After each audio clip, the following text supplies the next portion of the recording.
Hey Ty, how's it going? Thanks so much. Thanks so much for being here. I know it's super late where you're at, so I appreciate you being here so much. You have an incredible resume with like a bunch of startup experience, and now you're co-founding a company called Dynamic. So would love to hear more about yourself and what you guys are building. We could start with that. Sounds awesome. Thanks for having me. Sorry, I lost my voice yesterday, so apologies as I cough midway through the conversation. But thank you guys for having me. I really appreciate it. I'm Itai. I am in a very late hour here. I'm still in Israel for another couple of days. So it's just before midnight. And the good thing is my kids are asleep, so no one will yell. But the bad thing is my dog is usually awake for an hour a day, and it's usually this time. So if you hear a bunch of barking, apologies in advance. But I'll do the following. I'll introduce myself real quick.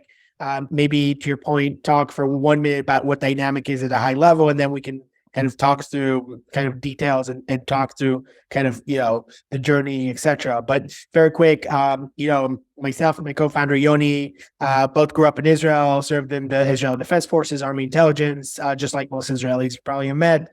We actually did our undergrad together at MIT. That's where Yoni and I met. There were like two Israeli undergrads at MIT every year, so we had to be friends. Wasn't really a choice. We have known each other for about 17 years. We've been trying to start companies for a very long time together. Yoni mostly worked on the engineering side, myself on the product side. And, we worked in multiple kind of high growth companies. And it was very clear to us that it's time for us to start our own company. Now, we bought our first Bitcoin in probably 2012. And if you were to go back and record the conversations between Yoni and me over the last 10 years, you would see that about 80% of them are crypto related. So it was very, very clear to us that we're going to start a company within crypto. And so end of 2021, we decided that it is time. And so we founded Dynamic. We raised our seed from A16Z and First Round Capital and Solana and Circle and Elad Gil and a bunch of other folks. And we launched our closed beta in the summer. We launched our open beta in March. And the one sentence version about Dynamic is we're essentially building an Auth0 for wallet-based authentication. So we kind of think that if you fast forward 5 years, everything in your pocket it is an app on the website essentially becomes a wallet. And you can do a lot of really cool things with wallets, right? They're login devices, they're payment devices, they're communication devices. And so that will change the way you interact with sites and apps. Instead of email-based account creation, you would have wallet-based login, and developers that want to support that or want to support all the cool functionality that happens after login will probably need developer tools to do that. That's where essentially Dynamic comes in. So that's what we're building, essentially an all-in-one authentication platform. Our customers today, and sorry, this was the longest intro of all time, so apologies in a second, I'll stop talking. But our customers today include folks like Flipside Crypto or Doodles or Sound.xyz or Token Proof. So if you go to any of those sites and click login, you will essentially see the Dynamic experience. And that's the very long spiel about who we are. Awesome. Well, I have a bunch of questions I want to ask about Dynamic and like the wallet as a service space as a whole. But something you said really stuck out to me. It's like, oh, you feel like basically all of the applications on the internet are going to be wallets and they're going to be like portals to your transactions essentially. So I guess tell me more about that. Do you think the future is going to be a world in which every consumer crypto app is going to have their own app specific wallet? And if so, how do you think about interoperability when it comes to that? Yeah. So the reason first I say everything becomes a wallet is because, and this is unrelated to crypto, if you talk to any company, every company technically wants to be a fintech company over time and wants to implement financial services into their application or into their website. Now, wallets are inherently, if you think about it, they're essentially super apps, right? They are payment devices, again, and you can do communication one day through them through an XMTP or a Wallet Connect. And you can store things through DIDs and verifiable credentials and so about NFTs, and you can do memberships. They're inherently super apps in a box. And they come in two forms, right? They come in a branded form, like the MetaMask and rainbows, etc. But they also come in an embedded form. And so what that inherently means is if you fast forward 5 years, what I think happens is that you're going to wake up in the morning, and if you look at the homepage of your iPhone or Android and look at all the applications there, a large number of them are just going to have a new tab, which is a wallet tab. It might not be called a wallet. You might not necessarily need to know it's a wallet, but it's going to have all this cool infrastructure that you as an end consumer can use to communicate with anyone, to essentially send money to anyone in any other app, to authenticate to a site and interact with that site. And so it's this really cool value proposition that you can give your consumers, whether they're Web3 consumers or not, by embedding it into an app. Now we're on the other side of that. We're essentially on the side of, well, if that happens, then every website will want to interact with those wallets, right? But the vision is very much that this is kind of this, the fastest way to turn into every app into a fintech app very, very quickly. And so that's where the vision's from. Yeah, that makes a lot of sense. It seems like you guys are definitely working to increase like onboarding US essentially. And I think that's like a huge bottleneck in crypto right now. So I'm actually curious to a question for the fellows, like what are some of the biggest bottlenecks to onboarding you guys have noticed in your projects, whether it's for like customers or developers or users? You can just put it in the chat and then I'll get to it after. But yeah, super curious about that. I guess like one thing that I'd love to do is take a step back, Itai, and like, can you walk us through how you view like the wallet and the wallet as a service landscape? Because for me, it seems like there's like 1,000,001 providers right now. There's a dozen projects working on this project, and it would be helpful to hear from you, like how you're thinking about the space, how it all fits together, and kind of what part of the stack dynamic plays in. Yeah, absolutely. So maybe I'll actually start with what part of a stack dynamic plays in, because then it can kind of reflect on wallet as a service and how that works. But the way to think about dynamic is kind of a combination between an authentication platform and an orchestration platform. So unlike an that has to do email login and then passwordless login and passkeys and social login, dynamic has to handle kind of the vertical first, meaning login, then a wallet creation for those that don't have it, then authorization, then essentially communication, information collection, et cetera, et cetera. So we're a depth first platform versus a breadth first. But the way we work is we actually are inherently like a marketplace. So we work with a lot of providers. We don't just do things on our own, but rather you are able with a click to say, hey, I want to enable dynamic and I want to spin up a Crossmint wallet, or I want to spin up a Magic wallet, or I want to spin up a Blockter wallet. So you as a developer get choice. Now, coming back to the wallet as a service category, to your point, and everyone on this call probably knows it, there are a lot of cool startups out there kind of focusing on wallet as a service. And I think we can divide them into, we can divide them across multiple lenses. Lens number one is their target customer. A subset of them target dApps, right? Those would be cool companies like Capsule or, again, Web3 Auth or Magic, right? And their goal is to say, hey, when someone logs in and doesn't have a wallet, let's spin up a wallet for them.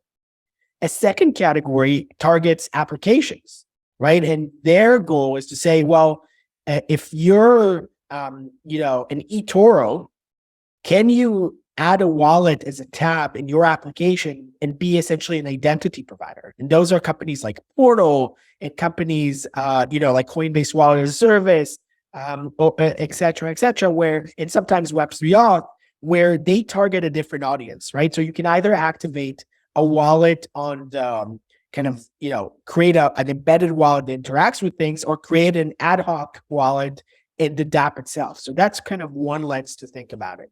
The second lens to think through, and by the way, then you go into the enterprise wallet as a service, right? So the Fireblocks, and the Fortifys, and the DFNSs, et cetera, right? And there's a really cool breakdown of those.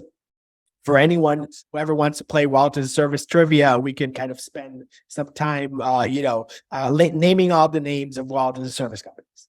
But The other lens to think through, and again, apologies for the very long answer, is the technology lens, which is what technology these wallet as a service providers use. And there's no kind of, one winner take all answer, right? So some of them use MPC, and within MPC, some of them use Shamir Secret Share, which is older technology with some security risks of the key being kind of, recreated at a specific point in time. Some of them use threshold signatures. And within threshold signatures, some of them have built their own, some of them use an open source tool. Then outside the MPC land, some of them essentially just use regular just seed phrase based key management, and then do account abstraction on top of that. And those are companies like Zero Dev or some tools that Stack Up or Biconomy offer. And some of them take a complete different approach and say, well, none of this actually matters. Let's optimize for user experience.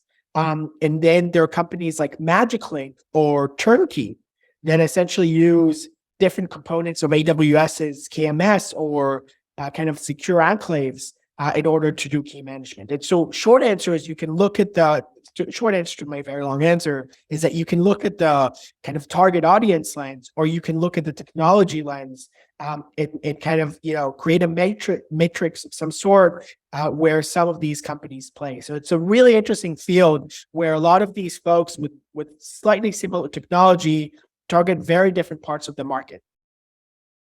Right. This makes a lot of sense. I think I'm glad you mentioned MPC and account abstraction, smart contract wallets, all of it, because that's kind of like very politicized and controversial right now. Like, which one is better than the other? The way I see it is that they're definitely not mutually exclusive, and you can have like a combination of all of these technologies to kind of get what you need out of it. So I'd love to hear from your perspective, like, how is Dynamic thinking about these 2 or 3 primitives, and like, how do you see them all working together, and how do you enable that functionality through Dynamic? Yeah, to your point, if folks have seen the Vitalik tweet from the last 24 hours, Yeah. one wishes that we could live in a world of kumbaya, like no arguments about MPC versus account abstraction, but here we are, right? The way we think about it is that there's no one solution that's a winner, but rather there are solutions that are a fit for your specific need. Right. And one more lens we didn't talk about is the custody lens, right? Custodial versus non-custodial. The way Dynamic works, and I'm very biased here because, we do this for a living and I kind of think our strategy is correct, is we let developers pick and choose. So you can set up Dynamic and do the full user management, authentication, multi-wallet linking, email-based login, and then choose Crossmint as your wallet as a service provider and optimize for custody and NFT handling. Or you can say, hey, I actually want to choose Magic and optimize for non-custody, but then spin up a zero dev wallet on top of it. So the ability within Dynamic is actually kind of, imagine it for anyone who's ever seen our dashboard, imagine it as a kind of set of toggles that you can toggle on and off for your right use case. So there is no one technology that is the winning technology, right? They're the technology that's right for your use case. If you're, a financial type service, you probably really care about non-custody, or you really care about custody, right? But you have very strong opinions, right? And so for you, the model that Magic provides might not be the right model, and a model that, a portal provides might be the right model, right? So there are a lot, or a turnkey with, provides might be the right model. I guess my question there really quick. I think it's great that you mentioned like all of these different optionalities, because like actually the last maybe 2 weeks we've been talking a lot about like the modular stack when it comes to block space, but there's also just like modularity in general when it comes to this stuff, and you're basically creating a custom choice for what fits your users' needs.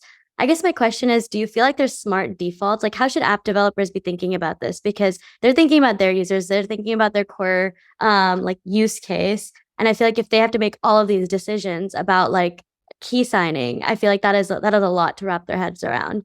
That's right. And look, I think you need to kind of divide the world into folks that already started their companies and folks that are starting their companies, right? Some of them have made decisions, right, and are stuck with them and now have to orchestrate things around them. right? So if you have 1 million users on Magic Auth, you can't wake up in the morning and move to Coinbase Wallet as a service. It's not practical for you, right? But to your point, I've spent the last 15 minutes, right, name dropping the largest amount of wallet as service providers out there, and there's going to be some consolidation. So in our approach, you're not going to see 50 providers to choose from, but rather you're probably going to see like 4 or 5. And we're going to explain, as a tree of some sort, the logic of when to choose what, right? Because to your point, the other risk, specifically of wallet as service providers, and it is that there are a lot of early stage startups out there, and I say this with all respect, and like being one, right? But as customers have to, or developers have to also consider the going out of business path for some of these companies, where you have a non-custodial wallet that was generated through them, and now you're pretty much stuck, right? Because you can't take action on behalf of the user, right? And so, to your point, I don't think we're going to offer 50. I think we're going to offer 4 or 5, and we're going to vet them on behalf of the customer, or in our case, a developer, so that developer can go from not knowing anything about this to setting everything up in 2 minutes, right? There's the fact that and sorry again about the very long answer here, but the fact that we're in this room talking about like MPC versus, other options, is really weird, right? Because I'm like, no one's like, it's like, we're literally talking about like, which type of math do you choose to like secure your keys? And that's like a very low level conversation that I don't think the next set of developers need to have. Yeah, totally agree. I mean, this is where I feel like a lot of the intense conversations that are happening on Twitter kind of go into this. Like, you really just know what you want your users to do. You have like an intention with this transaction. How it happens shouldn't really like matter. And I feel like key signing is like very similar. I think, Carson, you had a great question around like balancing UX and security. Do you want to unmute and ask it? Yeah, sure. Yeah, that was simply really the question, is kind of how do you balance user experience and security, and how does it differ from authentication in Web2? Because I think user experience in crypto is pretty bad, but I think people are familiar enough. Crypto users are fine with it, but it's not good for onboarding like the next set of users. So how do you think about that, especially as like the best security would be lock everyone out? So obviously there's a balance. Yeah, the best security is not to go online, right? But I think, look, I've spent a lot of time like staring at a wallet and thinking through this, and I divide the world into short term and long term, and I'm being very like abstract here, but I kind of, the way I'm thinking about this is that I go back and I think through, in like the 90s, did Amazon have to teach people about creating an email address? Right? Like, because if you think about it, like, you would go to Amazon, and what percent of folks would actually have an email address at that point? Not 100%, right? Like, my grandparents would not have an email address, right? And then you would say, well, that's really terrible UX. You show up at a website and like, you have to like sign up with a thing, and then it asks you for an email address and you have no idea what that is. We're at that stage of wallets, right? Which inherently means, and then like AOL comes along and abstracts that and like all that fun stuff. And I'm getting my dates confused, but I think that's overall accurate. We're at the same stage with wallets, which means that in the short term, if you're like an Amazon, you have to create ways to abstract away the like teaching someone about an email address until later on in the process. And that's what like embedded wallets at the dApp level are, right? There are ways to essentially defer wallet creation, wallet conversation, and just show you what's familiar. Log in with email, log in with social, etc. But if you fast forward, like Amazon right now, if you go and you like have never used Amazon.com before, they assume that you have an email address, right? There's an ongoing assumption that you have an email address and you'll be fine, right? So if you fast forward 10, 20 years, we'll assume that you have a wallet. And so the entire concept of creating that wallet ad hoc for you, I think goes away, because it doesn't, like, everything on your app, on your phone becomes a wallet. Now, in terms of security, I would say that it really depends, like, security of what? Meaning, there are some services where custody is critical, at which point you can optimize for UX because you log in, but someone owns the, controls your asset. But if there's non-custody, then you have to establish things that you, the end user, knows that no one else could know, like essentially a share of MPC or passkeys that encrypt stuff, right? So the trade-off between security and custody is usually a trade-off a little bit around, security and UX is usually a trade-off a little bit around the questions of custody. Great Awesome. question. Thank you. Thanks. Awesome. Another question someone asked is around like KYC and regulation. So Boris, do you want to unmute and ask it? I also have something to tag on to it at the end. Yeah, absolutely. Itai, thank you for explaining everything so far. And if I were an application that receives a signed in and authenticated client request, basically you're saying, hey, this person is Itai, and this person is actually Itai, not somebody pretending to be Itai. Is it possible that you can also say, and in the real world, this Itai is indeed Itai and not somebody else pretending to be Itai that, happened to create an account on his behalf? And it doesn't have to be, explicit. It can be completely anonymous, right? And you just say, hey, trust this person is real person, and you're not going to know who, but we know this person is actually a legitimate player. Yeah, I'll give you the super honest answer, right? Which is, first, if you look at our comparable in Web2, like not zero, and you go to their marketplace, they have integrations with all the KYC providers, like Fido and Cognito and like all these folks, and you can toggle, or Jumio, and you can toggle it in, and it pops up as a part of the flow. In Web3, over the last year and a half, there are a lot of really cool startups that started thinking about tokenized KYC, where inherently, right, the ideal flow for dynamic is exactly what you described, which is, right, we handle the full UI, right? So you click log in and it pops it up, and you log in with your MetaMask.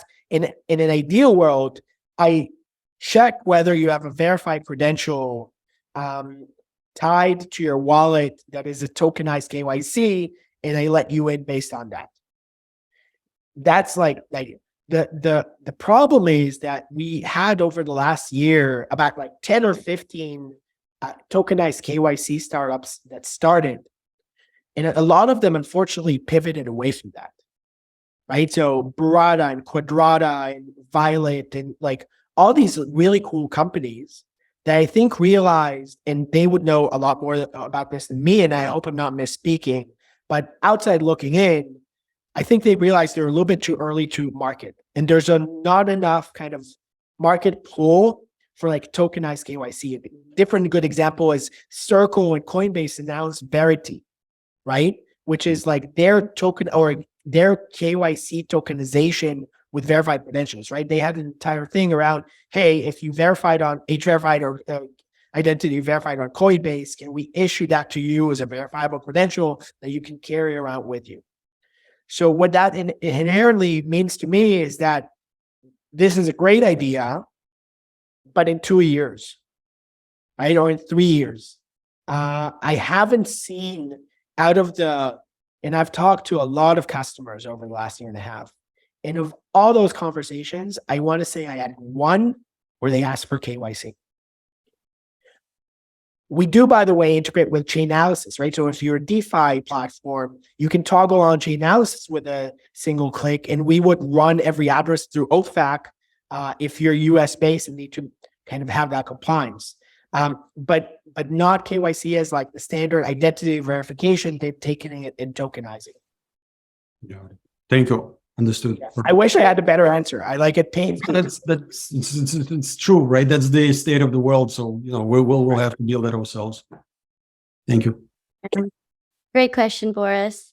I think we have maybe time for one or two more questions. So I want to end on, I guess you guys have been live for a while now. You have quite a few customers, which is awesome. So I'm curious, like, what have been your biggest learnings from all of this user research and feedback, and kind of how have they led to changes in how you're addressing the market and even just thinking about wallet as a service as a whole? The biggest learning we had was, and again, we integrate with a lot of wallets as a service providers. Just as a good example, yesterday we launched an integration with CrossMint, right? So if you actually go to CrossMint's Twitter as of an hour ago, they have a full thread about it. But our biggest learning is that developer tools have to be extremely flexible, extremely flexible, right? And everyone has a slightly different opinion when it comes to how they implement and how they think about kind of authentication.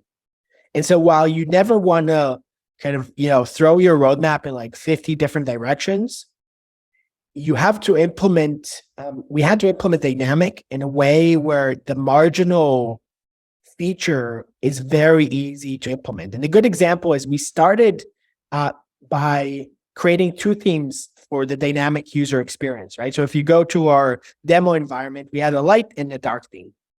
And then we realized very quickly that if you're a game that like, there's no way you put an interface that's not fully customized. It doesn't work. Like you can't have the second click in your entire product be a fully different UI. And so one of the learnings on that side was, hey, you have to let someone control every pixel of your product. And today, if you go to our demo environment or docs, you can see that you could control every part with CSS, right? So that example is on the customization side, but it's true for any part of the product, which is sorting wallets, which is sorting the order of where email shows up, which is controlling the copy. That was our biggest takeaway, which is to have a successful product, you have to have it customized. The second big takeaway is that at the end of the day, we're selling a security product and you can't mess that up. And so it starts with SOC 2 compliance, and it starts with a bug bounty program, and it starts with our first hire was a developer, DevOps hire, right? That's kind of a cultural thing that we have to embed internally in order to make sure that we're always world-class there. That makes a lot of sense. Well, I think that's all the time we have. Thanks so much, Itai, for coming in. I think this was like very, very helpful because based on like the reactions in the chat, it seems like everyone is thinking about wallet as a service essentially, or just wallets. So yeah, this has been great.